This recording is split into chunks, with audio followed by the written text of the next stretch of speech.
ያንንም ሲሞክሩት ያንንም ሲያነቡት ያንንም ሲፈልጉት በዛ መንገድ ነው ብለው ሲሞክሩ ሁሉም ነገር በሙከራ የሙከራ ዘመን ሆነና ታሪካችንም ሙከራ ጊዜያችንም ሙከራ አንድ የሆነ ታሪካዊ ምዕራፍ ላይ ሳንደርስ በእውነት እንደዚሁ በከንቱ ጊዜያችን አለቀ። የቀዳማዊ ኃይለ ሥላሴን ዘመን የቡራኬውን የቅባቱን ዘመን የምስጋናውን ዘመን ስናጠፋ እንዴት አይነት ሐቀኛ ሰዎች ሊመጡልን ይሆን ብለን ስንጠብቅ ሁሉም እግር የሚሰብር እድልን የሚያጠፋ ዘመንን የሚያረክስ ትውልድን የሚያጨልም ሆነና ቁጭ አለ። ዛሬ እንግሊዞች በዘውዱ አገዛዝ ውስጥ እንደዛው እንደተከባበሩ ይብዛም ይነስ ባላቸው ሁኔታ ውስጥ ታሪካቸውን እንደጠበቁ ሲኖሩ ዛሬ የኛ ነገር የየትኛው ዓለም ዜጎች እንደሆን ግራ በሚያጋባ ሁኔታ እንገኛለን። ዘመንን እንለውጥ፣ ጊዜን እንለውጥ፣ ትውልድን እንለውጥ ብለን ያደረግነው ጥረት ለዋጮቹም ተለዋጮቹም አብረው የወደቁበትን ዓመት ስናይ በእውነት ብዙ ስፍራ ላይ ልብን የሚነካና የሚያሳዝን ሁኔታ ነው።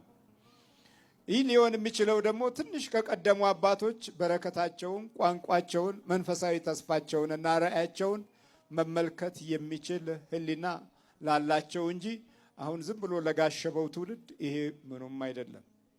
በዕለት ሕይወት ውስጥ ባለ ነገር ላይ ዘመኑን የሚጨርስ ነው። የሀገር ታሪክ፣ የወገን ክብር፣ የመንፈሳዊ ጸጋ ተስፋ ምንም አይደለም። ለቃሚዎች፣ ለአጫሾች እና ለሽሻ ወሳጆች፣ ለጋንጃ ሻቶች ምንም ችውም አይደለም። የሚገርመው እንደዚህ አይነቶቹ ሂደቶች ትልልቆቹ ሰዎች መሪዎች ድረስ መድረሱ ነው። ይሄ ጫቱ ዓለም፣ የሽሻው ዓለም፣ የሲጋራው ዓለም በመሪነት ተቋም ደረጃ ሁሉ ያሉት የዚህ ልክፍት ተጠናውቷቸው ለዘመናት እድላችንንና እድገታችንን እና ክብራችንን መንፈሳዊ ሞገሳችንን ማጨለም መቻላቸው ነው። ይሄ በጣም የሚያሳዝን ነው። የቤተ ክርስቲያን መንፈሳዊ ተስፋን ከትውልድ ውስጥ ለማራቅ ያደረጉት ጥረት እንግዲህ የዘመናችን የአጋንንት አሰራር አንዱ ይሄው ነው። ሌላ ምልክት ምንም አያስፈልገውም። ተይዘናል አልተያዝንም፣ ይሄው የምናየው እውነት ነው። እና ከሕፃንነቱ ጀምሮ ነው የያዝኩት አለ። ከሕፃንነታቸው ጀምረው የተለከፉ መንፈሳዊ ተስፋን ያራቁ አገሪቱንና ትውልዱን ወደ ኮሚኒስት ዓለም ለመምራት እጃቸውንም ልቦናቸውንም ለዚህ አይነት መንፈስ የሰጡ ሰዎች የተባረከ ትውልድ አፈሩልን ወይ በመሪነታቸው ብለን ስናስብ በመንፈሳዊውም በዓለማዊውም ሁሉም ነገር ስጋት ሆኖ ይሄው እንርበተበታለን። የተያዝነው ከሕፃንነታችን ነው እና ኢየሱስም ቢቻልህ ትላለህ አለው። ቢቻልህ የምትለዋ ቋንቋ ቆረቆረችው። እንዴት ቢቻልህ ትላለህ አለው። ይሄ ማለት ሰውየው ብዙ እንደመኮረና እንደሰለቸው ውስጡ ሁሉ እንደተረበሸ ተስፋዎቹ ሁሉ እንደደከሙበት ተረዳ። ከዛ ምን አለው? ለሚያምን ሁሉ ይቻላል አለው። ለምን ለሚል ለሚያምን አለ። በቃ ሁሉ ምን ይላል? ይቻላል አለው።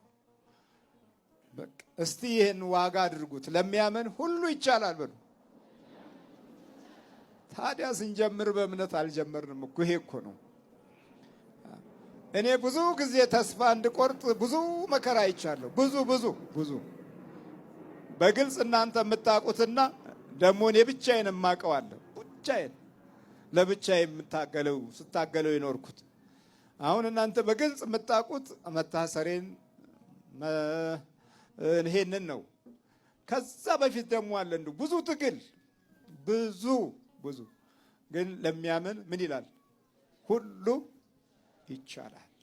እጦቱም ባዶነቱም ረሃቡም ችግሩም ብዙ ነበረ። መሰደዱም ብዙ ነበር። ኪራይ ቤት ማጣቱም ብዙ ነበር። የሚያከራኝ እንኳን ያ ጎርጎሪዎስ የተባለ እዛ የነበረው ሰውዬ ቶሎ አስወጣው።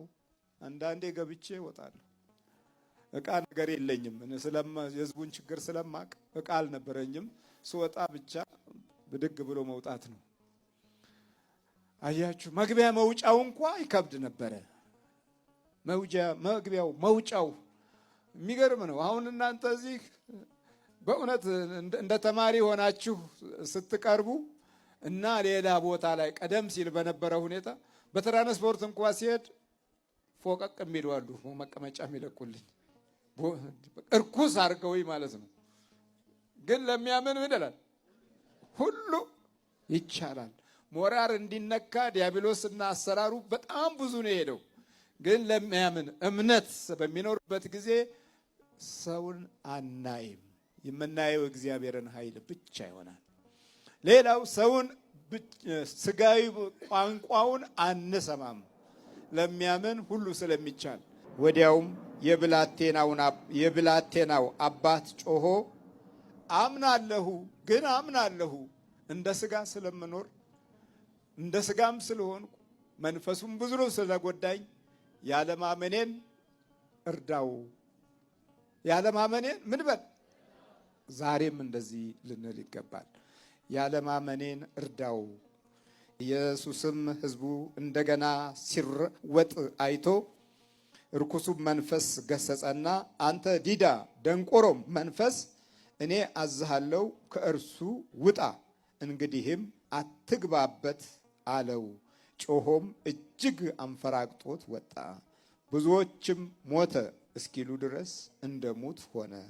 ኢየሱስ ግን እጁን ይዞ አስነሳና አቆመው ይላል። እግዚአብሔር ስሙ የተመሰገነ። አስነሳና ከሶስት አይነት ሴቶች ተጠንቀቁ። አንደኛ ስር ማሽቀጠል በጣሽ የሆኑ ቤተሰብ ውስጥ የተወለዱ እህቶችን ፍሯቸው፣ ተጠንቀቋቸው። ይህን በድፈት የምናገረው ባያረጉት እንኳን እነሱ ያስደርጋሉ።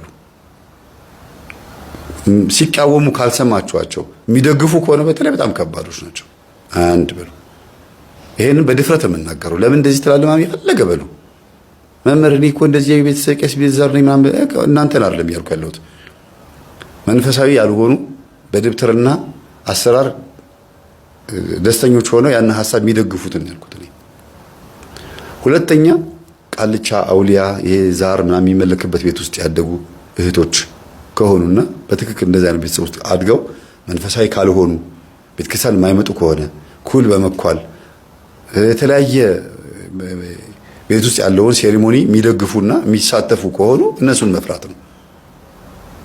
ያስረግማሉ፣ ጥለውጊ ያስልካሉ። በጣም ከባድ ነው። እንግዲህ ግልጽ ነው የምናገረው። ሶስተኞቹን ደግሞ መተት የተመተተባቸው የተደገመባቸው ሆነው ቤተክርስቲያን የማይመጡ ቤት ውስጥ ሰፈር ውስጥ ሐሜተኛ የሆኑ ሴቶች አሉ። በቃ ሐሜት እንጀራና ዳቦ ምግባቸው ነው። በቃ መጠጣቸው ነው። ካልተነፈሱት እፎ የማይሉ የሰሙትን ሚስጥር እስኪያወጡት ድረስ የሚጨነቁ ማለት ነው። እንደተወጠረ ፊኛ ማለት ነው። ልክ ካወሩት በኋላ ብለው የሚተነፍሱ አሉ። በሐሜት የተወጠሩ መናፍስት ያለባቸው ወደው አይደለም፣ ግን እነሱን መፍራት ያስፈልጋል። እነሱን መሸሽ ያስፈልጋል። ተይዘው ነው መጠመቅ አለባቸው። አዎ፣ ግን እስኪገባቸው ድረስ ደግሞ ሊጎዱን ይችላሉ፣ ሊጎዷቸው ይችላሉ። እና ከእንደዚህ አይነት ሶስት ሴቶች መራቅ ያስፈልጋል። ይህንን መጽሐፈ ምሳሌ ላይ በዘዴ እያደረገ ከምዕራፍ 20 ጀምሮ በደንብ አድርጎ ይጠቅሰዋል። ከምዕራፍ 20 ጀምሮ ስለ ሴት በደንብ ያበራራል። እስቲ አንብቡት። እኔ እንዲህ ነው ብዬ አልናገርም። ወንድነት በራሱ ደግሞ ፈተና ነው። ጉልበቱ እንዳለ ሆኖ አጋንንት ሲኖርበት ከባድ ደፋሪ ነው የሚሆነው። በጣም ኃይለኛ ነው የሚሆነው። ጉልበቱ እንዳለ ሆኖ አጋንንት ሲያድርበት አስቡት። ከዛ ደግሞ ጉልበትም አጋንንትም ኖሮበት መሪ ሲሆን፣ ሊቀመንበር ሲሆን፣ ከዛ ደግሞ ደብተራ ሆኖ ደግሞ ካህን ሆኖ ደግሞ ሲያሳልም ህዝብ ሲከተለው ደግሞ አስቡት። ስንት ሰው እንደሚያጠፋ፣ ስንት ሰው እንደሚገድል፣ ስንት ሰው እንደሚጎዳ፣ ከተዋህዶ እምነቱ ስንት እንደሚያጎርፍ ደግሞ አስቡት። እና ከእንደዚህ አይነት ሰው ደግሞ ራቁ። እርታ እንግዲህ ትርትር የምትልብኝ ብርድ ስላለችብኝ ዝም ከምል ካለ መቀረጽ ይቻላል ብዬ አስቤ ነው። ይሄን ይመስላል እንግዲህ የዛሬው ገጠመኛችን። የቀረ ነገር ካለ በሌላ ገጠመኝ ላይ ምክሩን አጠቃላይ ያመጣዋለሁ። እና እህቶቻችን የምትቀርቧቸውን እህቶች እወቁ። የማን ዘመድ እንደሆነች ቆይ ሰራልሻለሁ ካለች ችግር አለ ወይ? የምታውቀው አጎት አላት ወይ አክስት አላት ወይ የሆነ ነገር አለ ልታሰራ ምናምን የምታስብበት የምትሮጥበት ቦታ አላት ማለት ነው። አሰራልሻለሁ ሰራልሻለሁ ማለት ያው ማስደግምብሻለሁ፣ ሌላ ምንም ነገር የለውም። አማርኛው ቀጥታ ይሄ ነው። ሌላው ኩል ባካችሁ፣ ሴቶች ባካችሁ ኩል አትኳሉ። በቃ ኩል መናፍስትን የሚሰበስብ በጣም በቃ ዘመናዊ የሆነ ቡዳ መንፈስ ሰብሳቢ ነው። ቡዳው ራሱ ቡዳ ይሰበስባል። እና በፋሽንም የወደቃችሁት በምታዩት ነገር በሙሉ ለሀጫችሁ የሚዝረበረበው በሁሉ ነገር ችግር ውስጥ የገባችሁት በምትኳሉት ኩል ነው። የተረጋጋ የሰከነ ህይወት የማይኖራችሁ ቅዥ የሚል አይንና ልብ ያላችሁ እህቶች በቃ ኩሉን አቁሙት። ስለ እግዚአብሔር ባካችሁ በጣም ትጎዳላችሁ። የምትወዷቸው ልጆች ትጎዳላችሁ። የምታዩትን ብር ትበሉታላችሁ። የምታዩት የምትሰሙት የምትነግሩት ሁሉ ነገር በሙሉ እንዳለ መንዝር ጌጥ ከሆነ ይዟችሁ ነው ጥርግ የሚለው። እግዚአብሔር ይርዳችሁ። ሌላ ምንም አይደለም። የሴት ደብተራ በጣም አደገኞች ናቸው። ለምን ብትሉ አንደኛ ስለማይነቃባቸው። ለምሳሌ የሴት ሌባ እንደሚባለው ቤተ መቅደስ ቤተክርስቲያን አካባቢ የሴት ሌቦች ነጠላ ስለለበሱ ሁሉም ቆሞ ስለሚሉ ግራ ያጋባል። ባለባበስም በፀጉርም አትለዩዋቸውም። ወንድ ከሆነ ጨበሪያም ከሆነ ወይ የሆነ አለባበሱ አስተያየቱ ምናምን ልትሉ ትችላለች። ሴት ከሆነች ግን በነጠላ ውስጥ ስለምትደበቅ በጣም አስቸጋሪ ነው። ሌባ ከሆነች ማለት ነው። አስማቱም ልክ እንደዚሁ ነው የሚሆነው። በውበት ውስጥ ይደበቃል መንፈስ። አሁን የነበረው ውበቷ አሁን ያለው ውበቷ የሚገርም ነው። በቃ ተመልሶላታል የነበረው ያ በፊት የነበረውና አይ መድኃኒዓለም ስጋ ለካ ከዳተኛ ነው። ስታበሉት ይበላል ይወፍራል፣ ስታጠጡት ይጠጣል ይወፍራል፣ ስትነፍኩት ደግሞ ልክ እንደዛው ነው። ግን መንፈሱ ደግሞ የበለጠ በዛ ውስጥ ጎልቷት ነበርና የሴት ደብተራ ትልቁ ጉዳቱ አለመታወቁ ነው። በተሸፋፈነ ነገር ውስጥ መሆኑ ነው። ሌላው ከባህሪያቸው ከሴትነት ባህሪ ጋር ተነስቶ ደግሞ ከባድ ያደርገዋል። ሁለተኛ ነገር ሴት ልጅ ከወንድ ልጅ ባህሪዋ ይለያል። በዚህ ዓለም ላይ በዚህ ምድር ላይ ሁለት የተለያዩ ፍጥረታቶች ይኖራሉ። በጾታ በፊዚካል የማይገናኙ ሴትና ወንድ ይባላሉ። ይገባቸዋል። በእንስሳትም ሴትና ወንድ፣ በእጽዋትም ሴትና ወንድ፣ ወንድና ሴቴ ጾታ ሊቪንግ ቲንግስ ኤንድ ነን ሊቪንግ ቲንግስ የሚባል ነገር አለ። ህይወት ያላቸውና ህይወት የሌላቸው ተብሎ ተከፍለዋል ፍጥረታት አይደለም። ህይወት ያላቸው ተብሎ የሚታሰቡት በሙሉ በአጠቃላይ ወንድና ሴት ያላቸው ጾታ አላቸው አይደለም እንዴ? አዝርዕትም ይሆኑ እንስሳትም ይሆኑ ሰዎችም ይሆኑ። ስለዚህ ሴት የምትባለው ፍጥረት ራሷን የቻለች ሌላ ተፈጥሮ ነች፣ ሌላ ዓለም ናት። ወንድ ልጅ ከማርስ ሴት ልጅ ከቬነስ የሚባል የሆነ መጽሐፍ አለ እና ሴትነት በራሱ መናፍስት ሲያድርባቸው ደግሞ ከባድ ነው የሚሆነው በተፈጥሮ ውስጥ። ዘፍጥረት 6 ላይ ያለው ይሄ ነው። መጽሐፈ ሄኖክ ምዕራፍ 2 ላይ ያለው ይሄ ነው። የሰውን ሴቶች ልጆች ወደዱ ነው የሚለው የወደቁት መላእክቶች። የእግዚአብሔር ልጆች ይልና መናፍስትን ሲል ወይም እነዛ ደቂቀ ሴትን ማለት ነው ይላሉ አባቶች። የእግዚአብሔር ልጆች የሰውን ሴቶች ልጆች ወደዱ ነው የሚለው። የሰውን ልጆች ብቻ ሳይሆን የሰውን ሴቶች ልጆች ወደዱ፣ ከነሱ ጋርም እንተኛሉ፣ ከነሱ ጋርም ተኙ፣ ራእይት የሚባሉ ቁመተ ረጃጅሞችን ወለዱ ነው የሚለው። ኔፊሊም የሚባሉትን ተፈጠሩ ነው የሚለው። በዛ ዘመን ኔፊሊም ነበሩ ይላል። ድቅሎች ማለት ነው። ኔፊሊማት ድቅል ነው። ራእይት ደግሞ ከነዚህ ከቅዱስና ከርኩስ የተወለዱት ቁመተ ረጃጅሞች ወይም ተመልካቾች ወይም ደግሞ ሰርዳይስ ወይም ቡዳ የሚባሉት ማለት ነው ተወለዱ ነው የሚለው። ራእይ ማለት ተመለከተ ማለት ነው። ቁመተ ረጃጅም ማለት ረጅም የሆነ ሰው ከታች ወደ ላይ ከላይ ወደ ታች ሁሉ ነገር ይመለከታል አይደለም? አየ፣ ተመለከተ፣ ራእይት ተመልካች። ትናንሾቹን ፍጥረቶች እኛን ማለት ነው። እነዛ ቁመተ ረጃጅሞች አዩን ማለት ነው። ተመልካች ናቸው። እኔ ጉንዳን እዚህ ላይ ባስቀምጣት የትም አትሄድም። እንዲህ ብትሄድ እንደዚህ በደንብ ነው ማያት። ራእይት ማለት ተመልካች ማለት ነው። ወደ ዋናው ስንመጣ እቺ ልጅ ሴት በመሆኗ በባህሪዋ መናፍስቶቹን የበለጠ በደንብ አስተናግዳቸዋለች። ደም ከእሷ ጋር አለ። ማህፀን እሷ ጋር ያለው፣ ጡት እሷ ጋር ያለው፣ ዳሌ እሷ ጋር፣ ሁሉ ነገር እሷ ጋር ያለው። ይሄ ወንድን ሊማርክ ሊጥል ምንድነው በጠረባ ሊል የሚችል በቃ አጠቃላይ ሊዘርር የሚችል ብዙ ነገር ያለው እሷ ጋር ነው። ደግሞ ቆንጆ መሆኗ ይብሳል። ብዙ ጊዜ ቆንጆ የሚባሉ ሴቶች ላይ ቡዳ መንፈስ አይጠፋ የሚባሉ ለዚህ ነው። ለምን ይበላሉ እነሱ። ከዛ ደግሞ ሲቆዩ ደግሞ ይበላሉ። 7 ዓመት ከቆዩ በኋላ ይሄ ራሳቸው የሚናገሩት ነው። በቡዳ የተበላ እኛ አይደለም ይሄን ጥናት የደረስንበት። ጸበል ቦታ ላይም ሲለፈልፍ ሰምተን ነው። እኛ ከገባንባቸው በኋላ ከ7 ዓመት በኋላ የማይጾም የማይጸልይ ሆነው ከተገኙ እኛም እንቀጥላለን የሚለው ገብቷቸዋል አባባሉ። ልትገሙ አንዲት ቆንጆ ሴት በቡዳ ተበላች። በፀጉሯ ሊሆን ይችላል፣ በመልኳ ያ ቡዳ መንፈስ ከገባባት በኋላ ላይፍ ዝም ብሎ ቢቀጥል ከሆነ ማትጾም፣ ማትጸልይ፣ ማትሰግድ ቤተክርስቲያን ማትመጣ ከሆነ 7 ዓመት ሲሞላው መንፈሱ እሷ ላይ ሆኖ የእሷንም ህይወት ይበላል፣ ሌሎቹንም ይበላል።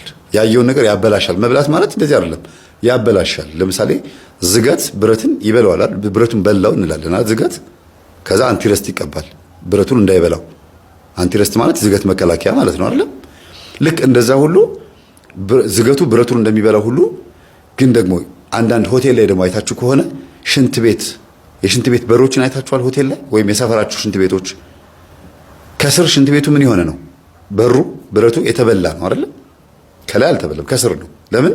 የሽንቱ ትነት የሽንቱ ፍንጣሪ አጠቃላይ ብረቱን ይበላዋል። በላው ይባላል። ይሄንን ብረት እኮ በላው ዝገቱ ይባላል። ቡዳ እንደዛ ነው የሰው ልጅ የሚበላው። አንቲረስቱ ደግሞ ዝገቱ እንዳይበላው ደግሞ ጾም፣ ጸሎት፣ ስግደቱ ነው። እና ወደዚህ ስንመጣ ቆንጆ የሆነች ሴት በቡዳ ስትበላ ህይወቷ ግን ምንም መንፈሳዊ ህይወት ከሌለው እሷ ራሱ ልጅ ከወለደች ልጇን ትበላዋለች፣ ገንዘቧን ትበላዋለች። መልሳ ማለት ገንዘቧን መብላት ማለት መብላት መቼም ይገባቸዋል። እንደው አንዳንድ ሰዎች እኮ በጣም ይገርሙኛል። ህፃናቶች ገና መንፈስ የለብን ብለው የሚያስቡት እንደና ጸጋዬ ክፍሉ የመሰሉ ህፃናቶች ማለት ነው። ገና ስለምንም ነገር ያልገባቸው ስለመናፍስት መጽሐፈ መነኮሳትን እንኳን አንብበው የማያውቁ መቃቢያን 3ን አንብበው የማያውቁ መጽሐፈ ሄኖክን አንብበው የማያውቁ የመናፍስትን ሴራ ገድላትና ድርሳናት እንኳን አንብበው የማያውቁ ሰዎች ህፃናቶች ማለት ነው። የምናወራው ነገር በጣም ተራ ነገር ሆኖ ነው የሚታያቸው ለነሱ፣ አይገባቸውም ገና። እና ያቺ ሴት ገንዘቧን ትበላዋለች ማለት እንደዚህ እንደ እንጀራ ጠቅላ ትበላዋለች ማለት አይደለም። ገንዘቧ አይበረክትላትም። የምታወጣው ወጪ ራሱ ኤክሰስ ይሆንና ኪሳራ ውስጥ ትገባለች። ገንዘቧም አይበረክትም። አንፕሮግራምድ የሆነ ላይፍ ነው የምትኖረው። ችግር አየህ አብሮ እንዴት ችግር እንደሚወለድ አንደኛ ከውጭ የምታመጣው፣ ሁለተኛ ከውስጥህ የኖረው አንድ ጋር ሲገናኝ መከራ አየሁ። ስትጸነስ ጀምሮ የቤተሰቦችህ መከራ አብሮህ ተጸንሷል። ስትወለድ ጀምሮ የቤተሰቦችህ ችግር አብሮህ ተወልዷል። ያ የተወለደው ችግር የሚመራው ኃይል የትኛው መንፈስ ነው ብለን ስንፈልግ እዚህ ጋ ነው አደጋው። እዚህ ጋ ብዙዎቻችሁ ቅር ይላችኋል። መናፍስት አብሮ ይወለዳል የሚለው ምዕራፍ ላይ ያስተሳሰባችሁ ድቀት ያመጣውን ችግር ስትካፈሉት እውነታውን ለመገመትም ለማስተዋልም አቅም እንድታጡ ተደርጋችኋል። ይሄም የእናንተው ያስተሳሰብ ችግር እንጂ የመንፈስ ጉዳት ችግር ተገልጧል። እናንተ የምትሉት ትውልድ አሁን አልመጣም። እኔ የማየው ትውልድ ግን መከራ ውስጥ ነው ያለው። እናንተ በምትሉት የተባረከ ነው፣ የተቀደሰ ነው፣ ብሩክ ነው የምንለው ትውልድ ይህን መከራ አምጥቶ ይኸው ብዙ ሚሊዮን ትውልድ እስኪጠፋ ድረስ የምናየው እውነት ይሄ ነው። ይህንን ማሳሳት አንችልም። ስለዚህ ሞገሳችን መጠበቂያ የለውም። ሞገሳችን ምድራዊ ነው፣ የእንጀራ ሞገስ ነው። ጾም አፍርሰንም እየበላን የወፈርን የስጋ ሞገስ ነው። እይታችንም ከመንፈስ ጋር ስለሆነ የክፉ መንፈስ ሞገስ ነው፣ የድቀት ሞገስ ነው፣ የጉስቁልና ሞገስ ነው፣ የሞት ሞገስ ነው። ለአንዱ የተመቸው ለአንዱ ያልተመቸው፣ ለአንዱ ላለመመቸት አንዱ ችግር መሆኑን ስናይ በእውነት አበሰኞች ነን እና በፊት ሞገስ አግኝተን እንደሆነ ለባሪያ ርስት አድርገህ ስጠን ብለው ወደ ማዶ አታሻግረን አሉ። መሻገርን ጠሉ።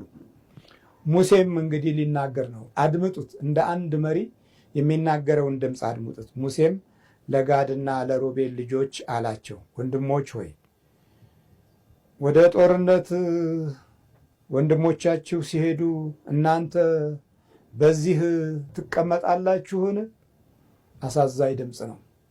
ሙሴ መንፈሱ አዘነ፣ አመለካከቱ አዘነ፣ አስተሳሰቡ አዘነ፣ እይታው አዘነ። የሚያሳዝን ድምፅ ሰማ። ወንድሞቻችሁ ወደ ጦርነት ሲሄዱ እናንተ በዚህ ትቀመጣላችሁን? ውጊያውን ሸሹት፣ ፈሩት። እዚህ ጋር ጦርነት ሲሄዱ እናንተ በዚህ ትቀመጣላችኋል። በዕብራይስጡ ሚልካማ ይላል። ሚልካማ ጦርነት።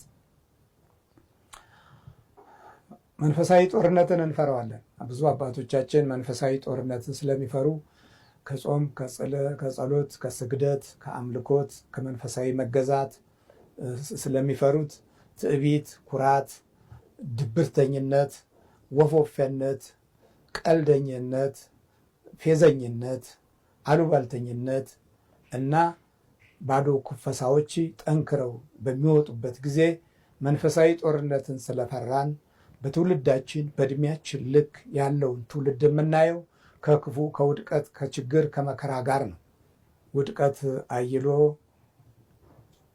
ከታሪክ አምባ መስቀጥ ጋራ ከታሪክ አምባ መውደቅ ጋራ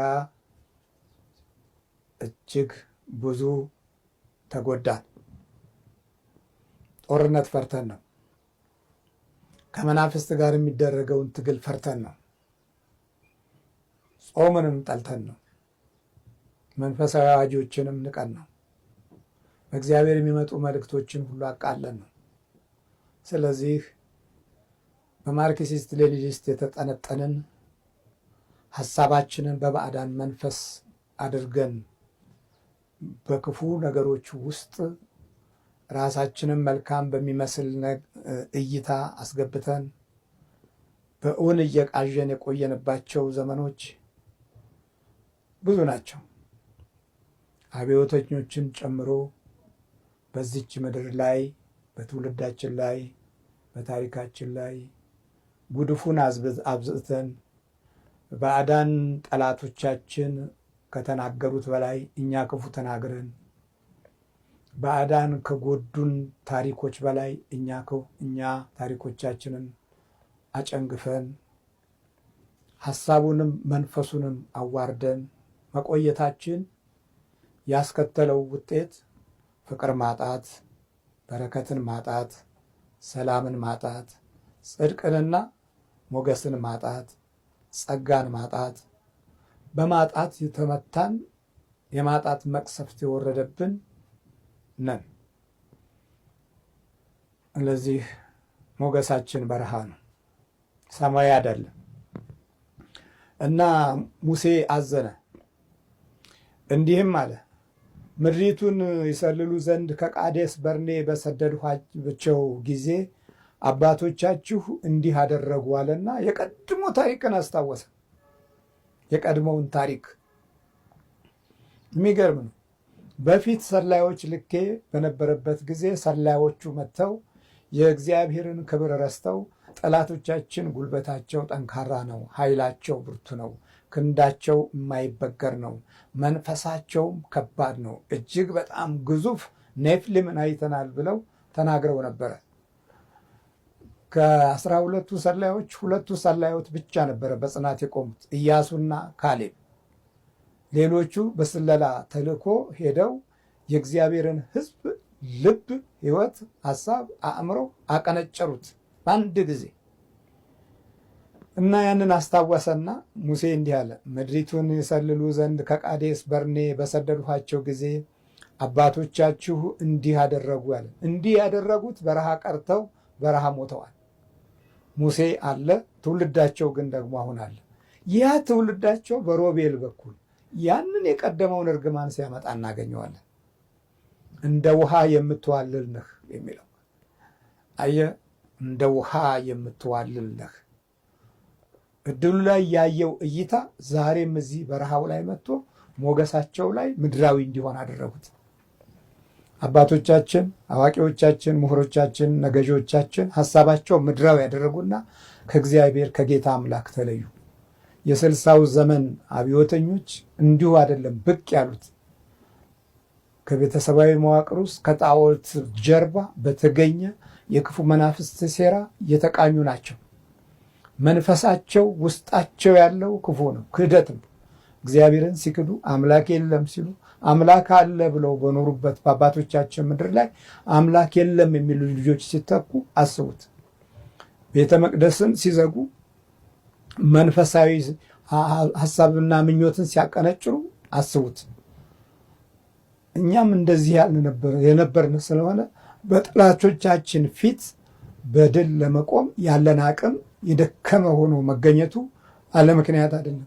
እና ሙሴ አሁንም ሲያስታውስ ወደ ኤሽኮልም ሸለቆ በሄዱ ጊዜ ምድሪቱንም ባዩ ጊዜ እግዚአብሔር ወደ ሰጣቸው ምድር እንዳይገቡ የእስራኤልን ልጆች ልብ አደከሙ አለና የልብ ድካምን የልብ መድከም ልባቸው ከእግዚአብሔር እንዴት እንደተለየ ሰማይ አምላክን እንዴት እንደተዉት እና በእምነት ተስፋ ውስጥ የተሰጣቸውን ቃል ኪዳን እንዴት እንደጣሉት እንዴት እንደረሱት እንዴት እንዳስወገዱት እና በስጋዊ እይታ ብቻ በማሰባቸው የመጣባቸውን ችግር እዚህ ጋር አስታወሰ። ዛሬ እናንተም የእስራኤልን ልጆች ልብ ታደክማላችሁን አላችሁ። ልብ ማድከም ወየአሉ አድ ናሃል ኤሽኮል ወደ ኤሽኮል ወደ ተባለ ምድር ገቡ። ወይርኡ ኤት ሃአሬዝ አገሪቱንም አዩ። ወያንኡ ኤት ሌብ ብን እስራኤል የእስራኤልን ልብም ከተመለሱ በኋላ አቀለጡት። ልብን ማቅለጥ ልብን ማድከም ብሎ ያንን የቀድሞ ታሪክ አስታወሰ። የእስራኤልን ልብ አቀለጡ፣ የእስራኤል ልብ አደከሙ። ልብ መድከም ብዙ ጨካኝ መሪዎች አሟሟታቸው አንደኛው ራሳቸው በማጥፋት፣ ሁለተኛው በፈጸሙት ግፍ ሌሎች በቁጭትና በበቀል ተነስተው በማጥፋት፣ ሶስተኛው ድንገት እግዚአብሔር ልባቸውን ጸጥ በማድረግ በዚህ አይነት ነው የሚጠፉት። የልብ መጥፋት